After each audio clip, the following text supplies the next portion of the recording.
Good morning, class 8. Today we will solve the question answer of your Gulmohar English reader book. Chapter name is The Night the Ghost Got In. Let's start it.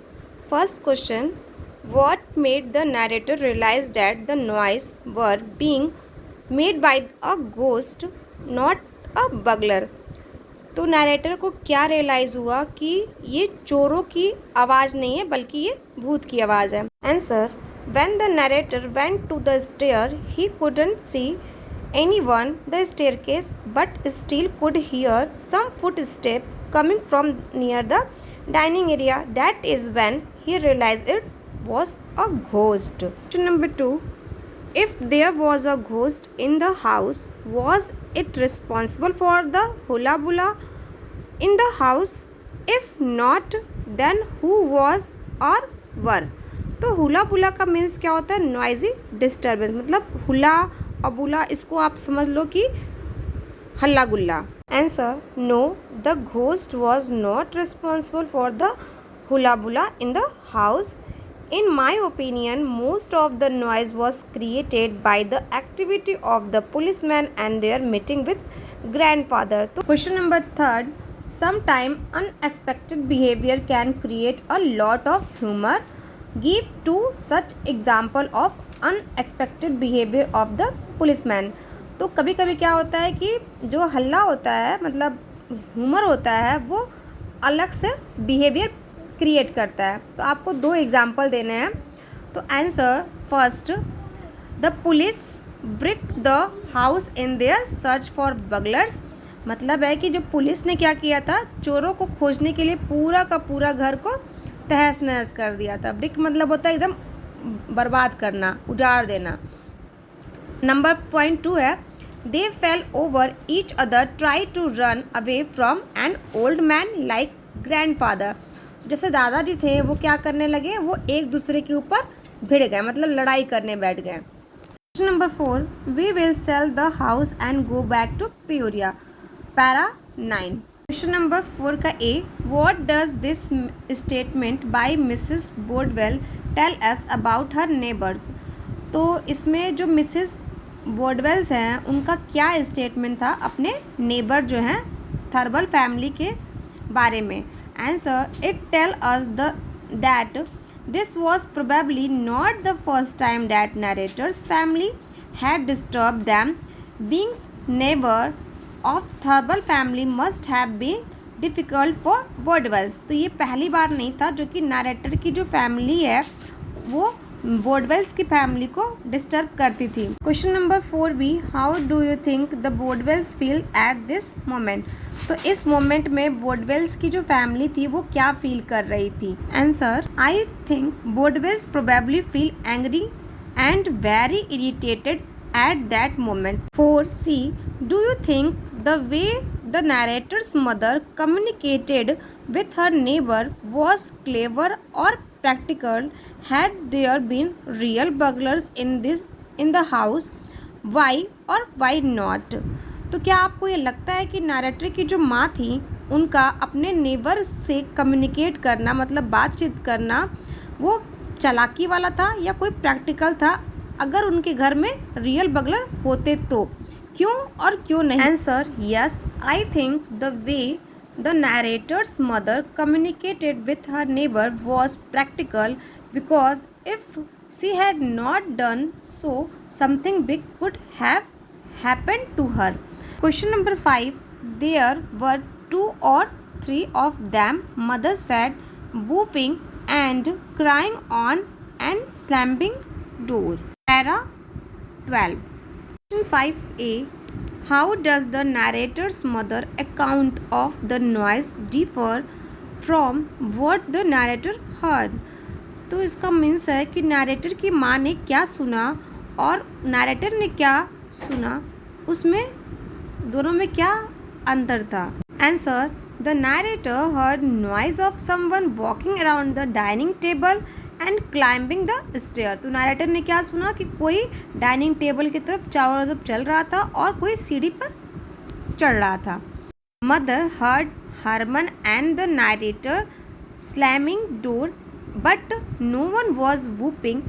that was difference. तो mother ने Herman और narrator के द्वारा जो दरवाज़ा बंद किया गया था उसकी आवाज़ सुना था, जबकि कोई भी वहाँ पे नहीं था. That was different मतलब यही अंतर था. Question number 5B. Can you tell what mistake his mother was making there here? Answer. Mother thought the doors were slammed by burglars, but in rear it was her son who had done so. तो mother ने ये सोचा था कि जो बगलर्स है उन्होंने door को बहुत तेज़ से बंद किया है, लेकिन असली में क्या था कि उनके जो बेटे थे उन्होंने ये सब काम किया था. तो नेक्स्ट क्वेश्चन है 5C. What do you think was the policeman's opinion on the matter, why did they think so? तो आपको क्या लगता है कि इस बात में मतलब जब ये हादसा हुआ था उसमें पुलिस का क्या राय थी और उन्होंने क्या सोचा होगा? Answer. The policeman found no burglars in the house और any sign of the force entry. तो मतलब पुलिस ने देखा या खोजा था कि उस घर में कोई भी बगलर्स नहीं थे और कोई भी तोड़ फोड़ का कुछ एंट्री का भी कुछ निशान नहीं था. They probably thought that mother's had mistake and was imaging things out of fear. तो वे सोचें कि माँ से ये गलती हुई थी कि बगलर्स नहीं है घर में, उन्होंने कुछ डर के कुछ ऐसा इमेजिंग थिंग सोच लिया होगा. तो नेक्स्ट क्वेश्चन पहुँचते हैं. Question number 6. It was true that a pet guinea pig we once had would never sleep anywhere except on the jitters, but I should never have said so. Para 13. तो आप ये para 13 अच्छे से पढ़ना, क्योंकि इसमें लिखा हुआ है कि जो नैरेटर होता है वो पुलिस को बताता है कि उसके पास एक गुनिया पिग था जो कि केवल जीथर के पास ही सोता था. मतलब जीथर क्या होता है, एक जो बजाने वाला पियानो टाइप का होता है ना, उसको बोलते हैं जीथर. तो उसके ऊपर वो सोता था और कहीं भी वो सोता नहीं था उसके अलावा. Question number 6A. Why does the narrator say that he shouldn't have said the truth? तो नैरेटर को ऐसा क्यों लगता है कि उसे सच नहीं बताना चाहिए? Answer. The narrator say that he shouldn't have the truth because the truth seemed unbelievable, unreasonable and stupid. Question number 6B. Give one more example from the text where saying the truth did not have the narrator. तो आपको इसी lesson से एक ऐसा example देना है जिससे कि नैरेटर को सच बोलने की हेल्प मिल सके. Answer. While the police were searching, they found an old jither. When the narrator told the police that he had a pet guinea pig that never slept anywhere but on the jither, the policeman stared at it for a long time and it dropped a coin. तो जब narrator ने police को बताया कि उसके पास एक पालतू गुनिया pig था जो कि जीथर के पास ही सोता था, जीथर के ऊपर मतलब जीथर के ऊपर सोता था, बाकी कहीं नहीं सोता था, तो पुलिस उसे क्या किया, बहुत लंबे समय से उसको स्टेयर किया, मतलब घूरा और एक सिक्का उससे हाथ से ड्रॉप हो गया. Question number 7. Just what the hell is the real low down here bird? तो बर्ड यहाँ आखिरी क्या जानकारी है, क्या असली जानकारी है, मतलब क्या रियल जानकारी. लो डाउन का मतलब होता है नॉलेज, मतलब जानकारी, क्या जानकारी है. 7A. Why does the reporter ask what is the real low down? तो रिपोर्टर क्यों जानना चाहता था कि क्या असली जानकारी है?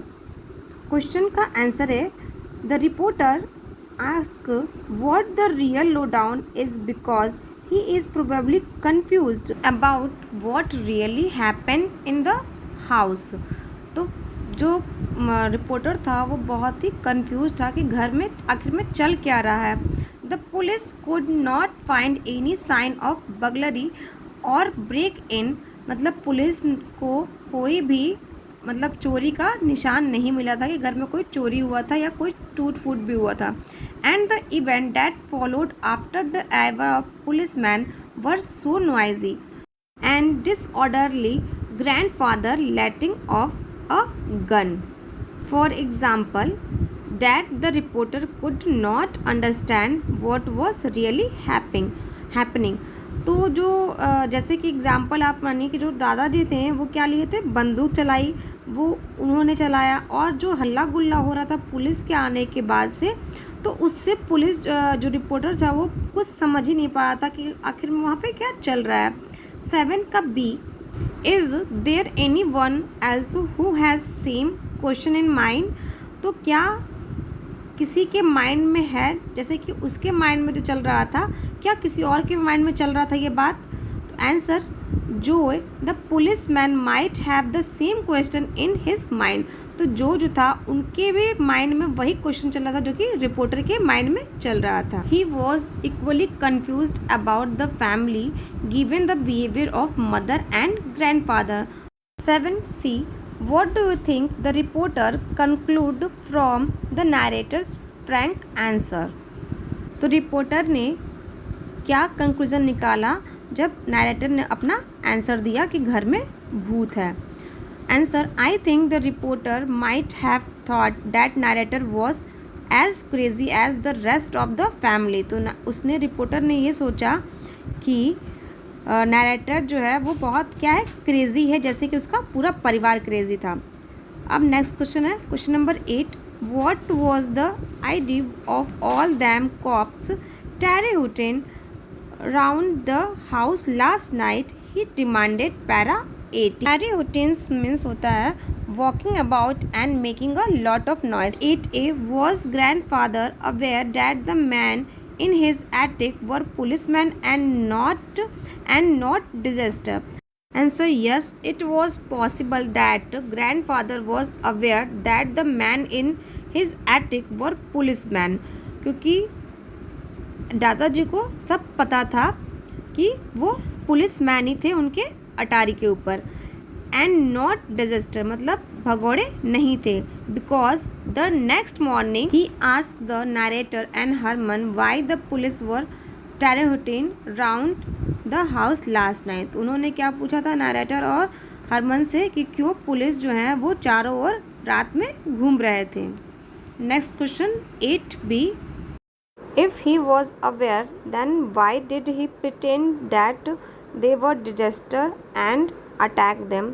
तो वे अगर जानते थे कि भगोड़े नहीं है, वो पुलिस वाले हैं, तो वो क्यों प्रिटेंड कर रहे थे, मतलब क्यों नाटक कर रहे थे और उन्होंने क्यों हमला कर दिया। तो answer, grandfather pretend that they were disaster and attack them because his sleep was disturb and he want to policeman to stop making a noise and leave the house.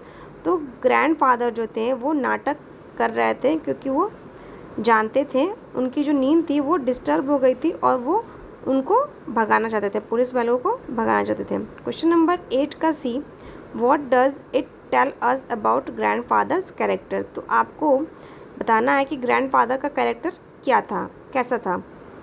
Answer, grandfather seem to be an intelligent person. वो जो थे वो एक intelligent person दिखते थे। Who is clever enough to fool others, मतलब वो दूसरों को मूर्ख बनाना उनको आता था। Taking advantage of his age, मतलब उनके जो उम्र थी उन पे वो एडवांटेज लेते रहते थे। He also seemed a very good actor the way he fooled the policeman and the narrator. तो बच्चों, आपको ये वीडियो कैसी लगी? तब तक के लिए आपको मैं नेक्स्ट वीडियो में मिलूँगी। Thank you for watching.